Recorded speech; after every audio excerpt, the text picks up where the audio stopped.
Hey everybody! Today we're going to be making smudge bundles. Here's an example of what we're going to be making today. This is one that I made last year in the fall. I believe it was, I think it was Llamas that I made that one. And this is an example of a commercially prepared sage bundle that you can get at any New Age shop. I've actually even found these at Whole Foods, so that's kind of cool. Now some of the things that I like to do when I'm making my sage bundles or my smudge bundles is get all my items prepared first, or gathered first. I like to use my working candle every time that I prepare my herbs or my oils or any kind of crafting thing. You're gonna want some thread, and you're gonna want some fresh herbs and a sharp scissors so that you can cut your herbs with. These I just got from my garden about 15 minutes ago.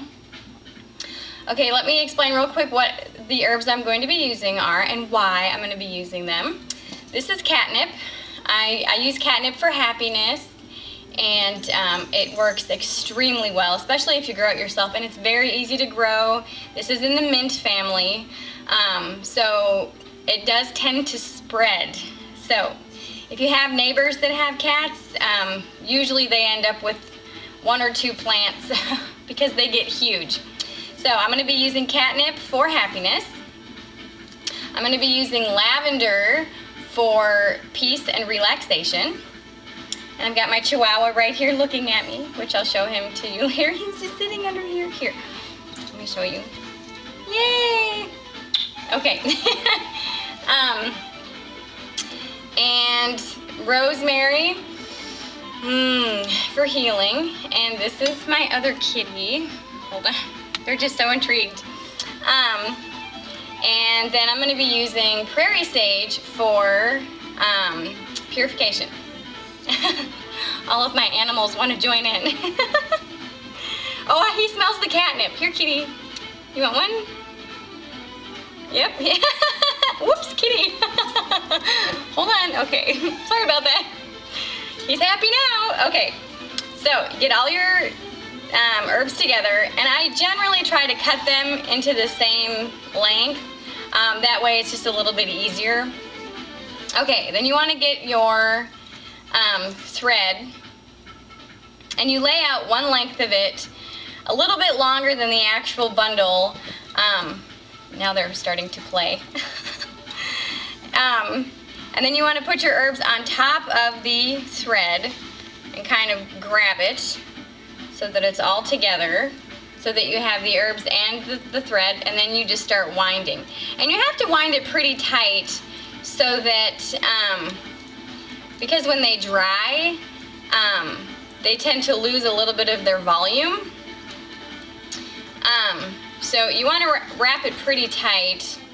And I'm using burgundy thread. Well, for one, that's just what I had on hand. And two, okay, he wants more catnip. Here, kitty. You want a bigger leaf? He's so funny. Here you go, kitty. Ooh, that's good stuff. You don't want it? You just want to see what I'm doing? Huh?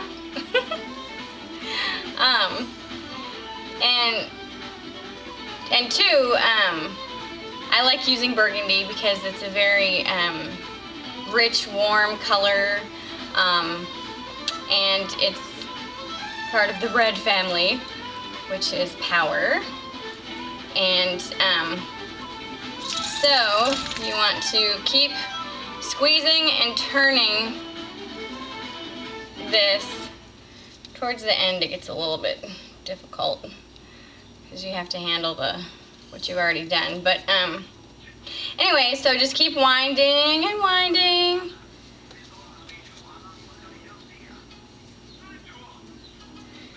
And it will start to come together. And these make wonderful gifts for Yule or any Sabbat.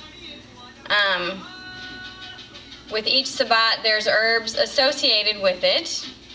And those, if they're okay to burn and inhale, because you are going to be breathing some of this stuff in.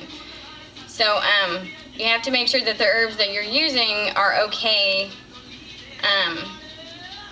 to use, otherwise it could end up irritating your lungs. Now, this is where the thread that we put in the middle comes in handy.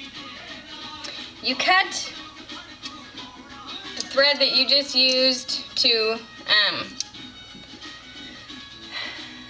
wrap the bundle, and the one that you put lengthwise, now you tie it together so it won't fall apart.